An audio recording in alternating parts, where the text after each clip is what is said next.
മുപ്ലിവണ്ടിന്റെ ശല്യം രൂക്ഷമായതിനെ തുടർന്ന് ദുരിതത്തിലായി അളഹപ്പന്നൂർ പഞ്ചായത്തിലെ പയ്യാക്കരിയിലെ കുടുംബങ്ങൾ. വേനൽ മഴയ്ക്ക് ശേഷമാണ് മുപ്ലിവണ്ടിന്റെ ശല്യമുണ്ടാകുന്നത്.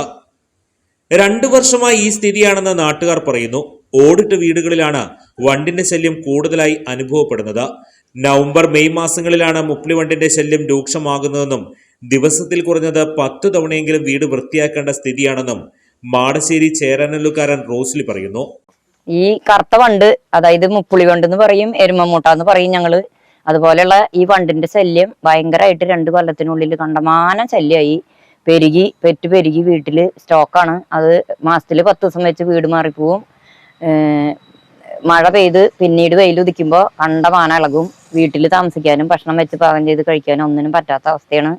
അതുകൊണ്ട് ഈ വീട്ടിൽ താമസിക്കാൻ പറ്റാണ്ടായി. മരുന്ന് അടിച്ച് എല്ലാം നമ്മള് ക്ലീൻ ചെയ്ത് സർവ്വതും വെടുപ്പാക്കി കുറച്ച് ദിവസം കഴിഞ്ഞാൽ മരുന്നിന്റെ മണം പോയി കഴിഞ്ഞാല് വീണ്ടും മഴയും വെയിലും വരുമ്പോ വീണ്ടും വരും.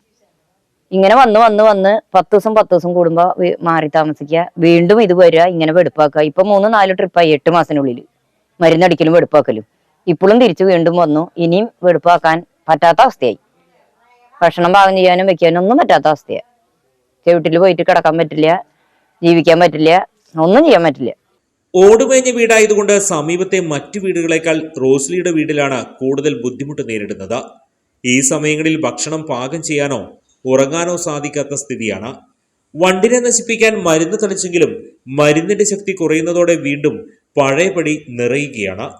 തുടർച്ചയായി മരുന്നടിക്കുന്ന മുറയ്ക്ക് 3-4 ദിവസത്തേക്ക് മൂട്ടശല്യം ഇല്ലാതാകുമെങ്കിലും മഴയ്ക്ക് ശേഷമുള്ള വെയിലിൽ വണ്ടുകൾ വീണ്ടും കൂട്ടത്തോടെ നിറയുന്ന സ്ഥിതിയാണ്. വണ്ടുകൾ ശരീരത്തിൽ സ്പർശിക്കുന്നത് മൂലം അലർജി, തുമ്മൽ, ശ്വാസമുട്ട്, ചൊറിച്ചിൽ എന്നിവ അനുഭവപ്പെടുന്നുണ്ട്.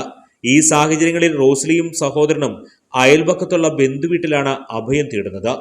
മുപ്ലിവണ്ട് ശല്യത്തിന് ശാസ്ത്രീയമായി പരിഹാരം കാണാൻ അധികൃതർ ഇടപെടണമെന്നാണ് വീട്ടുകാരുടെ ആവശ്യം. മുപ്ലിവണ്ട്, ഓട്ടെരുമ, കോട്ടെരുമ, ഓലച്ചാത്തൻ, ഓലപ്രാണി, എരുമമൂട്ട, കരിഞ്ചെള്ള് എന്നിങ്ങനെ ദേശവ്യത്യാസമനുസരിച്ച് പല പേരുകളിൽ ഈ വണ്ട് അറിയപ്പെടുന്നു. ലൂപ്രോസ് ടിസ്റ്റിസ് എന്നീ ശാസ്ത്രീയ നാമങ്ങളിൽ അറിയപ്പെടുന്ന ഇവയെ കേരളത്തിൽ ആദ്യമായി പാലപ്പള്ളി മുപ്ലി റബ്ബർ തോട്ടത്തിൽ കണ്ടതിനാലാണ് മുപ്ലിവണ്ടെന്ന പേര് നിലവിൽ വന്നത്.